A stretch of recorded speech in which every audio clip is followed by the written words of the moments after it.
Oh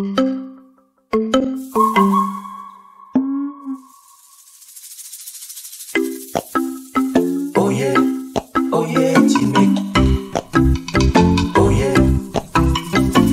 Si tu ne connais pas encore petit mec, oh yeah, petit mec. C'est un petit gars comme un coco sec. Le cours des aventures n'est jamais assez. Et des pépins, y en aura toujours plein. La pastèque.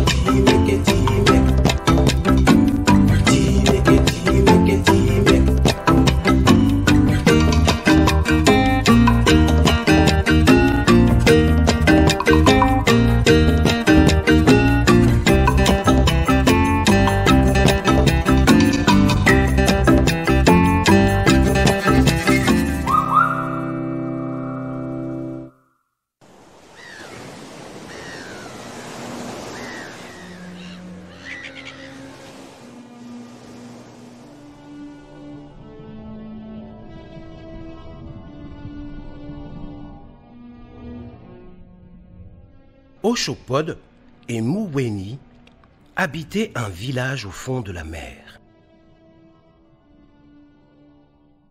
Ils étaient entourés de nombreux autres clans.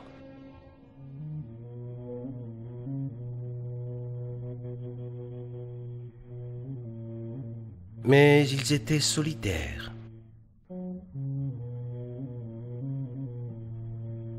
Et pour assister au conseil des anciens, il fallait être marié. C'était ainsi pour tous les clans. Seulement, aucune famille ne voulait donner sa fille à marier à Oshopod. Car Oshopod paraissait trop bête. Et personne ne voulait donner sa fille à marier à Muweni.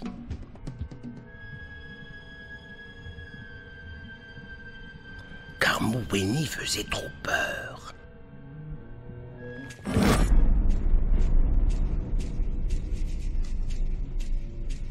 C'est ainsi que Oshopod décida d'aller chercher une épouse loin du récif.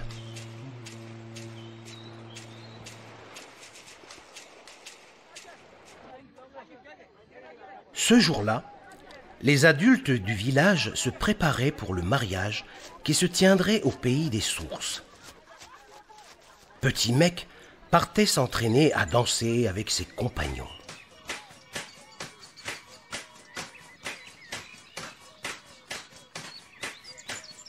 Les petites filles dansaient sous le regard des grandes sœurs.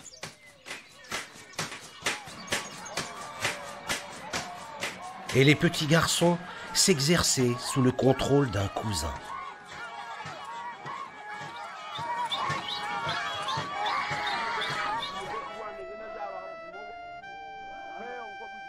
À la fin de la matinée, tous les enfants furent regroupés pour un repos bien mérité.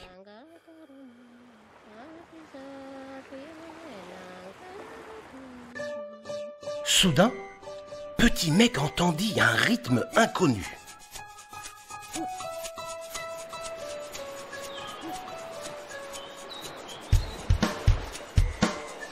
La cadence venait du côté de l'embouchure de la rivière. C'était un étrange personnage qui dansait. Petit mec n'avait jamais vu quelqu'un remuer ses jambes avec tant d'agilité. C'était un poulpe très élégant, avec des fleurs sur la tête. « Qui es-tu » s'informa Oshopod. Petit mec lui expliqua qu'il avait un papa, une maman et un grand-père qui étaient pleins de sagesse. Oshopod demanda alors si Petit mec connaissait une fille en âge de se marier. Le petit garçon répondit qu'au village de la source, il devait y en avoir des filles à marier, puisque le fils du chef allait bientôt épouser une fille de ce clan. « Alors conduis-moi à ce village » supplia Oshopod.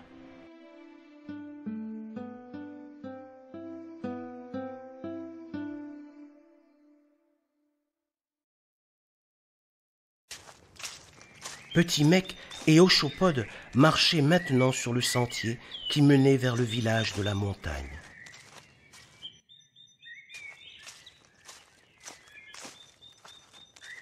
Petit Mec s'arrêta pour ramasser des petits cailloux. « Mais que fais-tu » s'alarma Oshopod. « Ce sont des cailloux que nous placerons au passage du Bagnan pour respecter les anciens, » dit Petit Mec. Oshopod récolta alors des cailloux car il voulait faire les choses dans les règles.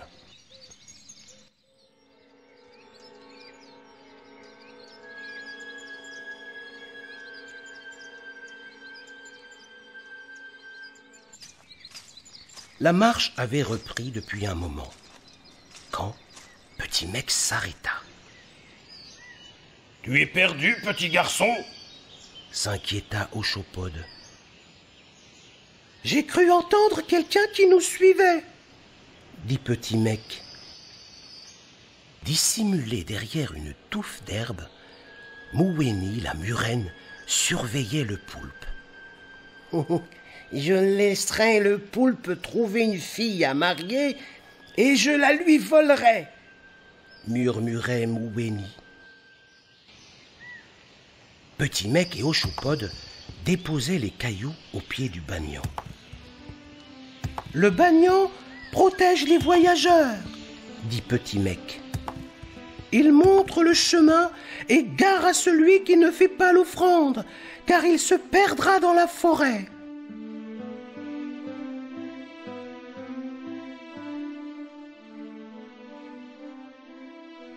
Tout en haut de la montagne, on apercevait le village des sources.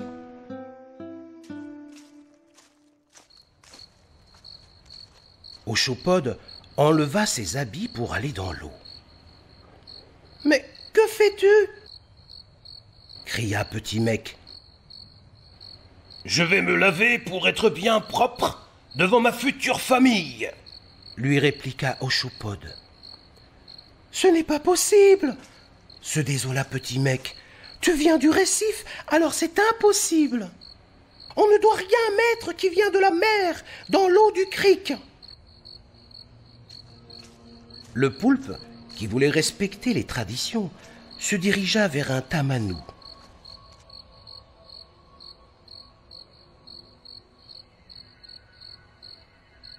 Et Oshopod s'enduisit le corps d'huile de tamanou pour être le plus beau des gendres. Mouweni observait la scène de loin. « Je vais faire de même, comme cela, je passerai inaperçu. »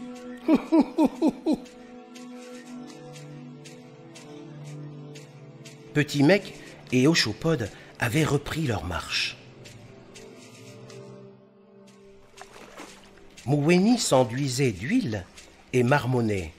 « Je vais attendre ici. »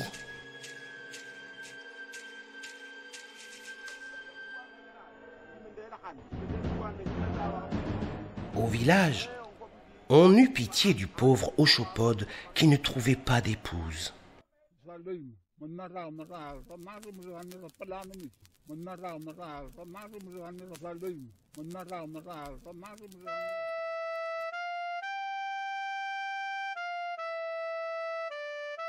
Mais les vieilles se souvinrent que le clan du bord de mer avait offert des produits de la mer pour le mariage du fils du chef.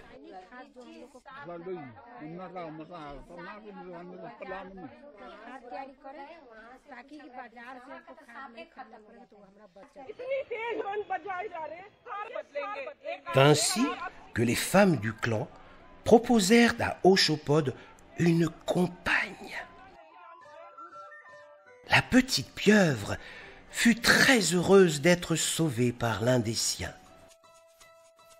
En longeant la rivière, Oshopod, sa nouvelle épouse et Petit Mec descendaient le sentier vers la côte.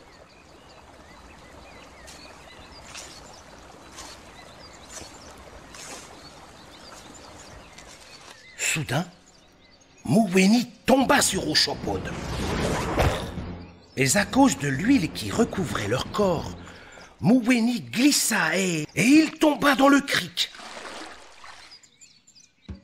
Tout le clan fut alarmé par les cris de la lutte. Les guerriers arrivaient en courant. Quand les hommes rejoignirent Petit Mec et ses compagnons, ils n'en crurent pas leurs yeux. L'eau de la rivière ne coulait plus.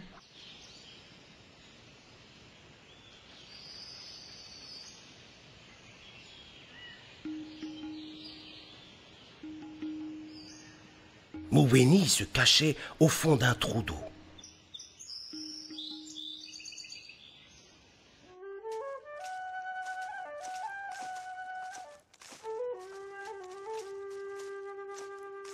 Arrivés au bord de mer, Petit Mec et les deux poulpes se séparèrent avec beaucoup d'effusion et de salutations. Mais là-haut, dans la montagne, Mouweni ne pouvait plus retrouver son chemin. Il s'était perdu. Alors, débarrassé du sel qui couvrait sa peau, il fut condamné à se cacher dans les trous d'eau, comme les anguilles le font toujours. Le grand-père de Petit Mec expliqua. La vie est faite de nombreux chemins. Pour ne pas s'égarer, il faut respecter les sentiers et ceux qui nous font avancer.